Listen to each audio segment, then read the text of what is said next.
say when you listen to yourself long enough, you stop recognizing the voice. I wasn't sleeping well when all this started.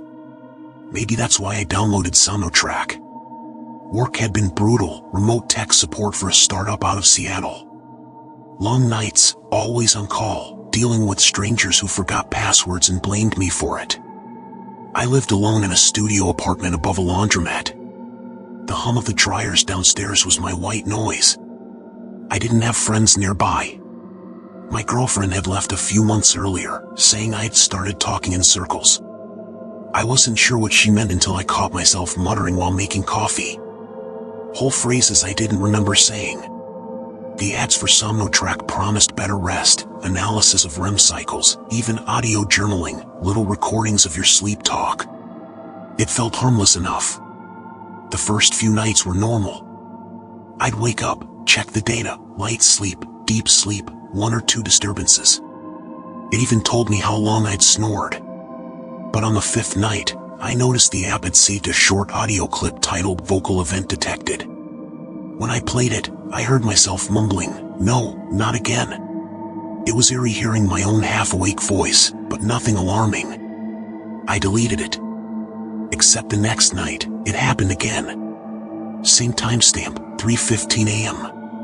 Every recording was stamped exactly 3:15. I started adjusting things, leaving the lamp on, moving the phone farther from the bed. When the lights stayed on, nothing happened. Lights off. Another clip at 3:15. By the end of week 2, curiosity beat caution. I turned the light off on purpose, hit record, and went to sleep with a kind of nervous excitement. The next morning, there were 3 clips. The first 2 were ordinary rustles. The third started the same, then a breath that wasn't mine. Then a voice. Faint. Male. Almost whispering. "You should stay awake." My skin prickled. The voice sounded close, too close, like someone leaning over the microphone. I replayed it a dozen times. Tried noise reduction, boosting the volume. Underneath the whisper was something like static mixed with words I couldn't make out. I searched online forums. Threads full of people claiming their sleep apps picked up entities. Most comments were jokes. One person, though, wrote, "If your clips are always at 3:15, stop recording. That's not your REM cycle." A few nights later, I fell asleep on the couch with the app still running. At 3:15, my phone vibrated hard enough to wake me.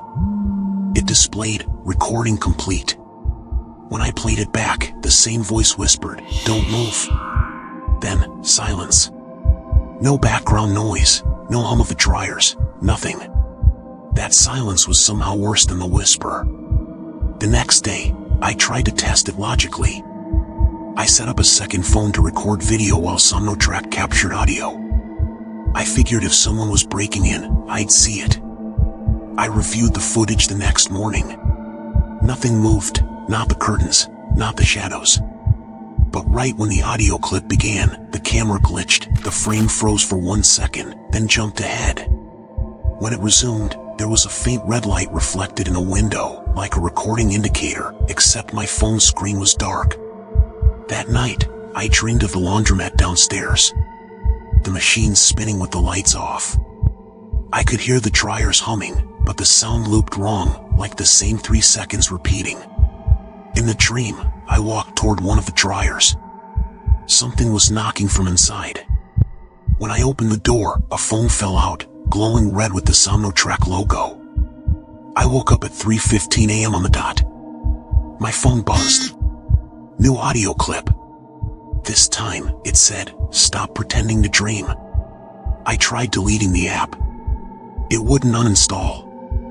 I powered off the phone, left it face down on the desk. In the morning, the screen was lit again. A new message blinked, "We heard you." That's when I realized the app had microphone access even while the phone was off. I wrapped it in a towel and shoved it in a drawer. Bought a new phone the same day. But 2 nights later, the new one pinged at 3:15. A push notification, "Welcome back to Sonotrack." I hadn't even installed it. The audio quality changed after that. The whisper wasn't in the room anymore. It was inside the recording itself, like the file had depth, layers that didn't exist before. When I slowed it down, I could hear my own voice buried under the whisper, repeating what it said, a perfect echo, but half a second late. Then came the distortion. Words looping back on themselves, like something trying to teach me to pronounce them right. I stopped sleeping altogether. My eyes burned from the glow of the laptop as I dug through tech forums and subreddits. Every time I searched Somnotrack, the results disappeared when I refreshed the page. Only one comment thread stayed visible. It read, "Do not uninstall. The recordings are not saved locally." The user who posted it had been deleted. Later that night, I noticed a folder on my desktop, /trail_data/logs. I didn't put it there. Inside were dozens of text files. Each named after the date, each containing fragments of words, partial sentences from my own voice recordings. At the bottom of one file was a new line typed in bold. "Stop listening. Start answering." The following nights blurred together. I could still hear the voice even without the app. Not through my speakers, inside my thoughts. It told me to record again, that it would explain. So I did. And that's when I saw myself. The video playback showed me asleep in bed. Then, for a split second, another version of me standing over my body, staring down. The frame flickered, both of us were in sync, breathing the same, blinking the same, until one of us smiled. I froze the frame and zoomed in. The reflection of my other self's eyes wasn't light, it was red pixels. I checked the metadata of the recording. The timestamp? 3:15. The GPS coordinates. Not my address. They pointed to a hiking trail 40 miles outside the city, Redline State Park. I didn't even think, I just drove.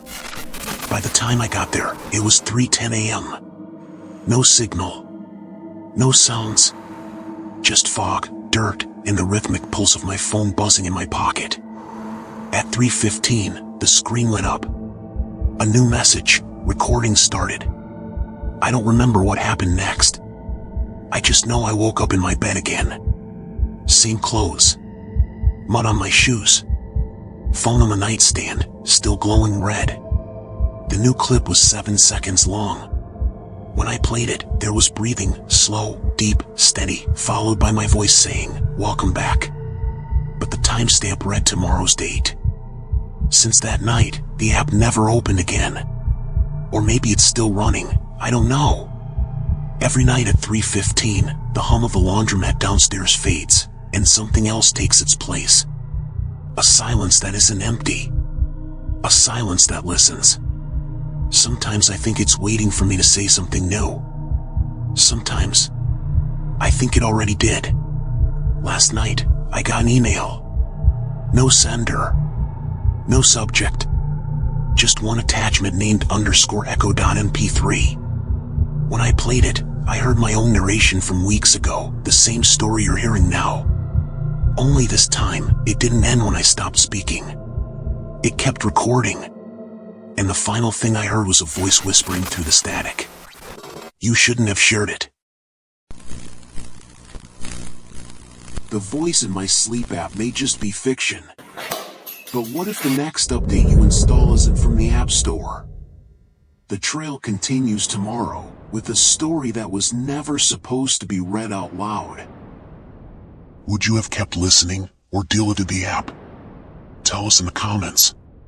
If the story gave you chills, tap like, stay on the trail, and subscribe before the next one finds you. The way is shut. Don't get lost. Step off the path.